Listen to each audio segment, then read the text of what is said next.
Inspiration is everywhere, but we don't always know where to look. Whenever I start a new design project, I often turn to Google for ideas. It's fast, convenient, and usually works. But there are times when the flood of ideas online becomes overwhelming, making it hard to find something that truly resonates. That's when stepping away from the screen and exploring the world around us can spark creativity in unexpected ways. Our brains have a unique way of making connections, and by tapping into our own creative abilities, we can find inspiration for any project. In this video, I'll share 5 simple ways I use to generate fresh, inspiring ideas for my design work.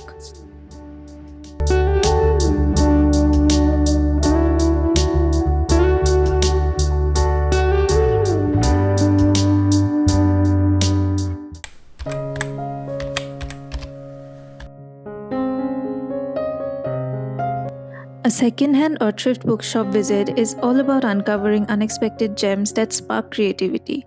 I didn't know about the artist Marion Knott until I stumbled upon this book called The Vision of Eden in a secondhand bookshop. I was instantly captivated by her work.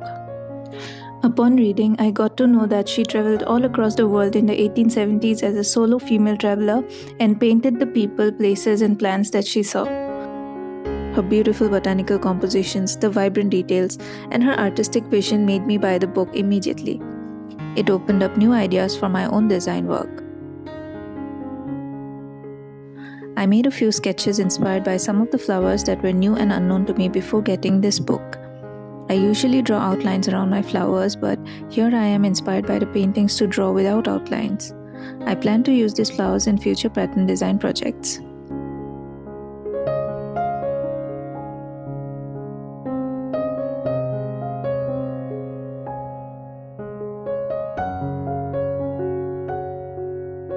Another book that caught my eye was about protective amulets. Protective amulets as a topic for a design project wasn't something I had ever thought about before, but finding it in this moment inspired me to explore how symbolism and protection influences different cultures and how they have some similarities and differences in each design. I haven't yet started any design project in this topic, but it sparked a sense of curiosity and several fun ideas in my head that I saved for future use. The magic of secondhand bookshops is that they allow us to find inspiration in places we wouldn't usually think to look at.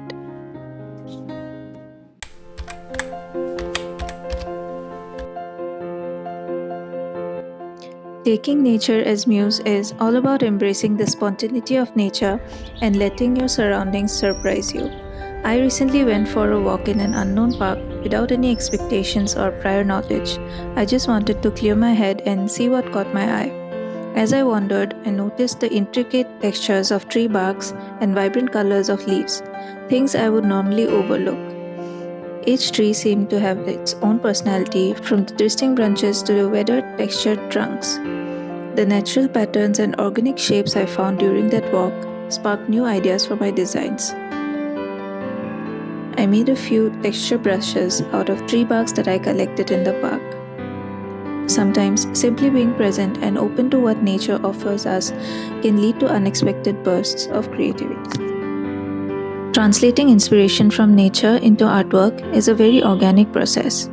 The textures of the tree barks I observed could be recreated through intricate line work or layering techniques in textile design, or the rugged uneven surfaces can be converted to prints or embroidery. You could take the colors, abstract shapes, the intricate details, or play with the concept of growth and decay. The possibilities are truly endless when it comes to getting inspiration from the organic world.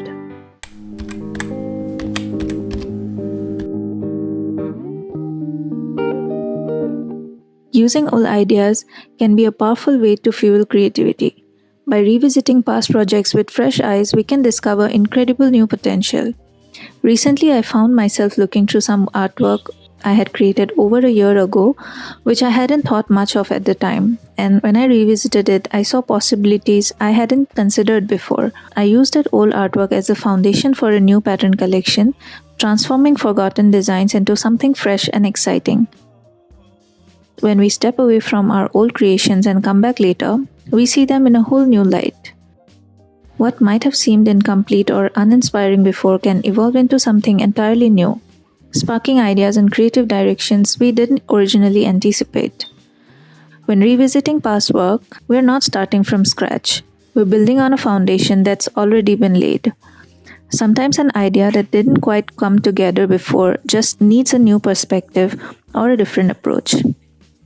For example, you can take an element from an old design like a color palette or a particular subject and explore how it can be reinterpreted or expanded into something new. You might layer old sketches with new textures, combine two unfinished concepts, or simply strip down a complex idea to its essence and rebuild it. Old ideas also carry a sense of familiarity, which can provide a sense of direction while giving you the freedom to experiment.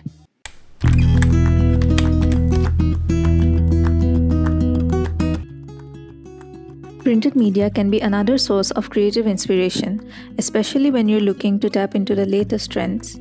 Fashion and design magazines offer a curated snapshot of what's currently shaping the industry.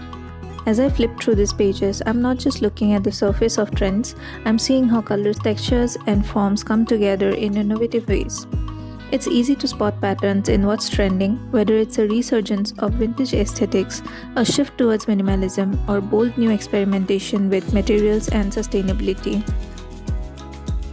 Magazines also provide insight into the mood of the design world at the moment, showing how global influences, cultural movements, and technological advancements are shaping fashion and interiors.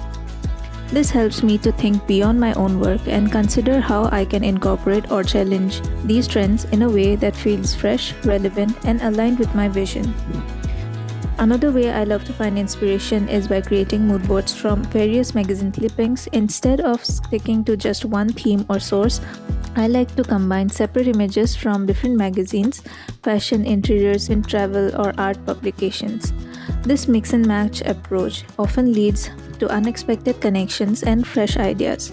For instance, I might pair a striking textile from a fashion editorial with an abstract architectural design from a design magazine.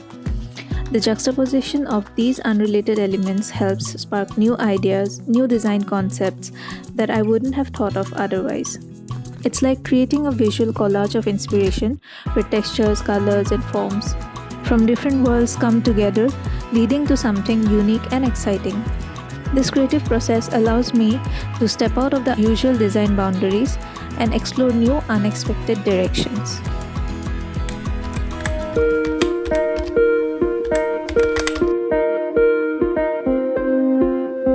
Looking back at history is often the best starting point because most things have already been done before in some way.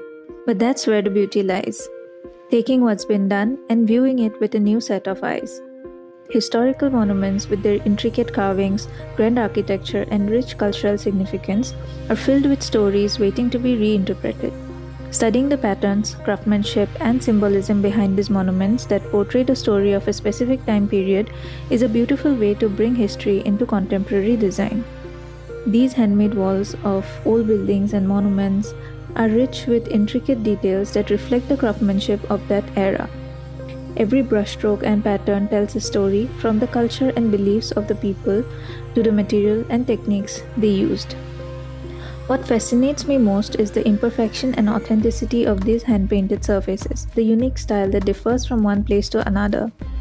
By studying these elements, I can translate their historical essence into modern artwork. These handmade details remind us of the human touch behind every creation and how we can revive that in today's world, blending past and present in a meaningful way. Collecting ideas regularly in our daily lives by simply becoming more observant can turn even the simplest subjects into sources of inspiration. All the methods I've shared are straightforward ways to spark creativity, and while we might not always know what kind of ideas we'll come up with, these approaches are a sure way to overcome creative blocks. Beyond these specific places, if we make it a habit to pay closer attention to the world around us, whether it's an intricate pattern on a leaf or an insect on a plant, anything can become an interesting subject for inspiration. It's all about staying open, curious, and ready to see the beauty in the everyday.